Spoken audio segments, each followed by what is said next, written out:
I'm right here, and I stand tall. I will face my fears, and I won't run, there's no tears, 'cause I know that I'm ready for it. I'm right here, and I stand tall. I will face my fears, and I won't run, there's no tears, 'cause I know I was made for this chance. I'm not scared, no, I'm not scared of chance, 'cause I know I was made for this. Lines in the sand, I'm drawing my boundaries. Keep on looking down, but don't trip when you see a crown on me. Got a kingdom surrounding me, I'm not alone. I don't need much, I take them down with a couple stones. I feel it in my bones, I got the energy. Vision, I see the imagery. Smell the venom of enemies, seeing through all the trickery. Every joke, every lie, what was dark comes to light. What you thought was fossilized comes again, once or twice. Standing boldly, facing my rivals, they couldn't hold me. Locked and loaded, I'm ready. I've been waiting on this moment, no folding. Facing Goliath, and I know I see my triumph. Heart of a lion, no time to be frightened. Let's go. From that audio here, we're here with Victor at the 2023 Knowledge Fest in Dallas, and it's a great expo to get around and see new products and talk to the experts and to learn. We have a lot of classes that we're doing, but this truck is from Linkswell. It is a 2022 it's a 2020 Dodge Ram Quad Cab, but what we're showing off is a new radio, our Ram family, to be able to see that.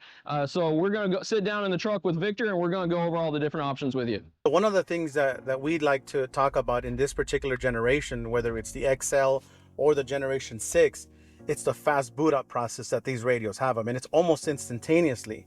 Now, I also want to give you a heads up, because once out of every 10 times or 10 times out of every 100 times, it will take its time to restart, because just like any computer, it wants to reset itself to keep itself from crashing over time. And I make sure to explain that to customers. Nowadays, any major electronic device is essentially a small computer. Correct. So every once in a while, a reset and a reboot is just essential. You have to do it with your phone, you have to do it with your tablet, you have to do it with your television. You know, sometimes it's just necessary to deal with things. Right. So we're gonna go from a completely off position, and then I'll just start and go from accessory on, and now that's ignition right there. And so essentially the unit is now on. It went from it being off to now being on. You could put it in reverse, you could go now. You'll see your backup camera right away. Now, so this is using the factory style backup camera. It just has a converter for that style format. So right now it has a multi-camera interface module that we make. Right. It comes with standard 3 camera inputs, one of them being the rear. We give you an optional front camera, and then the third one could be the right side or the left side, whatever you prefer. Now this is the home screen. This doesn't have to look that way. I'll show you what some of the other displays that are in our booth look like, so that you could see how customizable it is. Like, for example, I have a weather app with its own widget. You could remove stuff just like you would on any tablet. Just press and hold it and get rid of whatever it is that you don't want. And then you could now preload your favorite stuff on here, so that your home screen is personalized to your preference and whatever it is you want to see every time you press the home button. And with the Play Store, this is running Android based, so there are apps and different stuff. Everything that's on this particular unit right here was downloaded through the Play Store, and that being everything you see here from YouTube, Instagram, Netflix, Facebook, it was all downloaded from the Play Store. Does this have hotspot on it, or are you using 4G, 5G built into it? This particular unit has both. You could give it hotspot from your mobile device, or you can use the built-in SIM card holder to load a SIM card from your preferred provider. Right. So it'll connect to any 4G network. But that's just like, you know, like small data plan, like hooking up an iPad or something like that. That's exactly what it is. If you notice, this one here shows it's 4G LTE. So if we launch Chrome here, it's ready to go right away. So that happens to be our home page. Or if you just did something as simple as, you know, Google, for example, that's how quickly it'll come up and give you your results. So it's always connected to the internet, because it's got the 4G connectivity. Now, the cool part about having that option is that most of the aftermarket radio applications, when it comes to CarPlay and internet connection, it's either or, unless you have a data plan through a network connection like this. So now at this point, this is our CarPlay application. My phone isn't connected to it at the moment, but I'll show you here. If I go to Bluetooth, for example, and I go to connections.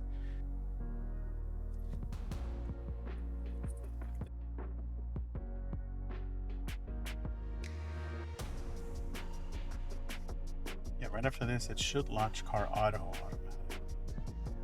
It should ask me if I want to use CarPlay right away. So that's all you should have to do, and you know when that's gonna happen because that Bluetooth is green and not white. Yeah, see, now I've got the use CarPlay. So then at that point, just hit use CarPlay, and then it'll automatically launch. And this will do CarPlay and Android Auto. Correct. You saw the CarPlay function here. You can switch between the two. The same process we used here as far as pairing the Bluetooth. Selecting yes for contact, selecting yes for CarPlay. That's all you should really have to do, and it'll be the same thing with Android Auto. Yeah, I like how big the map and everything is. Will this do the split configuration like the factory 12-inch screens, where you can like do different apps open at the same time, or is it just one app at a time? You could do multiple applications running at split screen style. One way to do that is, for example, if you have Car Auto launched right now, you press and hold. Like picture in picture. Yeah, so you press and hold that, and then it'll ask you. Yeah, so here, let's say for example, I want YouTube. Now I have both applications. I have my music videos playing, and then I have my mapping guiding me at the top. And if I say, for example, I don't want my map to be on the top, I want it to be on the bottom, not one finger, not two fingers, but three fingers will basically invert those two images. So now you have your music videos on top, and so that way you don't accidentally flip stuff around when you're zooming and doing things. Yeah, because you're gonna want to touch your application to look for videos and stuff like that. And if that's not something you don't want that sort of confusing the screen, where you go from one finger to three fingers as well. Now this panel, this screen replacement, it's replacing this whole center hub, so it is replacing your factory air conditioning controls. So how do we get to the factory AC and the other factory functions that are controlled by the radio? Right, so in the home page, and you don't even have to, like, you could stay the way we were right now, for example, where we had both applications opened up. Down here, you swipe over to the left, you now have fan speed. You push so instead of that being, that's nice. Exactly, you push it once, and it'll also adjust your temperature. So now I'm adjusting temperature, and so you can adjust multiple things with this multifunction knob. That in climate control being temperature, you push it again, now you have fan speed. If you want more controls, then you press the climate button. It'll open up like your mode, for example, as to where you want the air to come in and out of. Yeah, so in this truck, actually we do have heated seats, but because it's not running right now, they won't turn on. Yeah, correct. So if you notice, once you leave it intact for like 9 or 10 seconds, it'll default back to volume, because 90% of the time you're gonna want to use it for volume. Right. It's just those few times where you want to switch over, turn up the fan or turn down the fan, adjust your temperature, and then you keep driving, it'll just default back to audio. In volume, it's your volume up and down, and if you push it once, it's also your mute function. Yeah. So talking about audio earlier, so what all audio functions is this adding that the factory radio does not have? So I don't know about adding anything particularly, but one of the cool as far as functions and inputs and outputs, so that's what main advantage of the Linkswell is. It gives you a lot more connectivity. So when you replace your factory radio with something like this, it has your standard speaker level outs that are going to connect to your factory speakers. If the car has the factory Alpine system, the factory HK, you're perfectly fine. It'll work with those too, because it has the ability through CAN bus. So you could take a loaded RAM with the factory 12-inch and you can still upgrade and still keep the rest of your functions. So not with the 12s. You got to be careful, because the 12s do use a different data, different CAN bus messages that don't communicate with this, but anything else you're perfectly fine with. But so for the people who have the 5-inch and the 8-inch, then this is a fantastic upgrade. All day long. Yeah, absolutely. I mean, matter of fact, this would make those who have the 12-inch jealous, because the only thing that the 12-inch does that the 8 and the 4 inches don't do is it does the same thing, just in a fancier way. And we haven't even talked about that. This is a 15.6. Exactly. This is a big screen. This is, and it's 15.6 from light up corner to light up corner. If you go from here to here, it's 17.4. Yeah. So it's a big surface either way.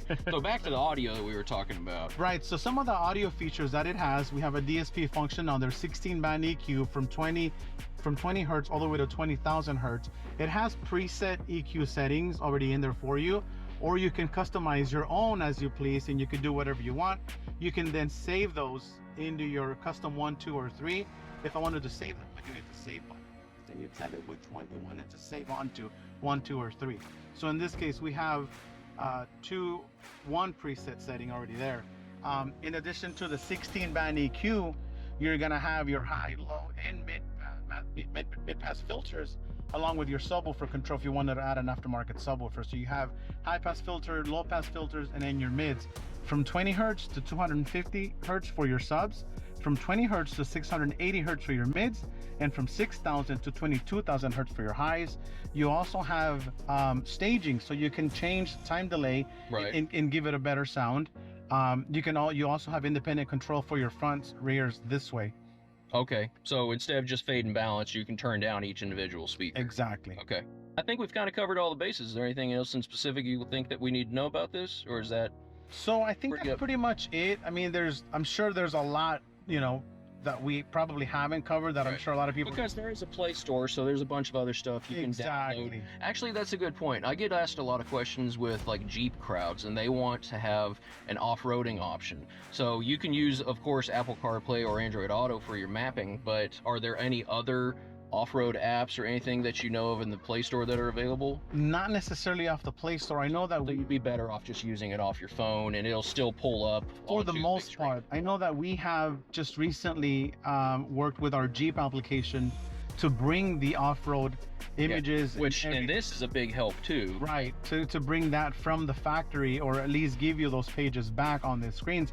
But we're still in the process of testing it and ironing it out to make sure it works. And that's something for people to know. I mean, it is an Android tablet, so it is completely software based. There's always going to be stuff adding and changing within it, so software updates or something for consumers to be aware of and to kind of try to stay on top of. Correct. So is this something that's ready for shipping?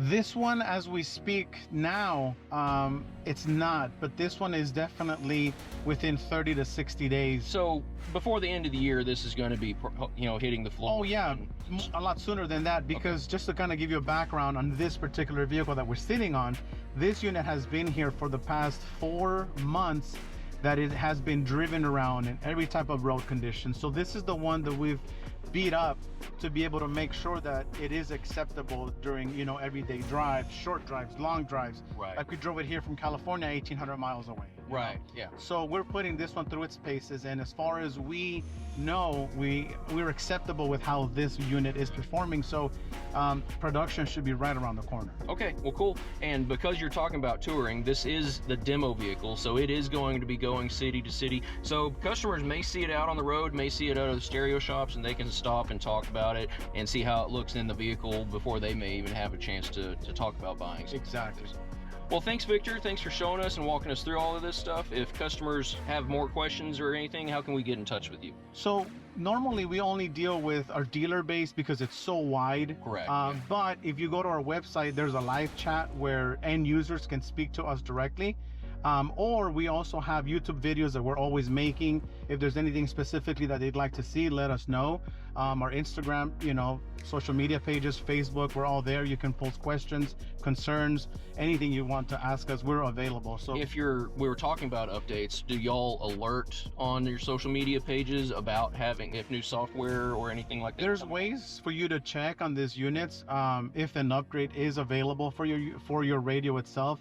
In the Gen 6, there's a settings page, and then when you go to system, you go to upgrade, and then here you'll be able to see if any updates are available or not once you get the unit going. Okay.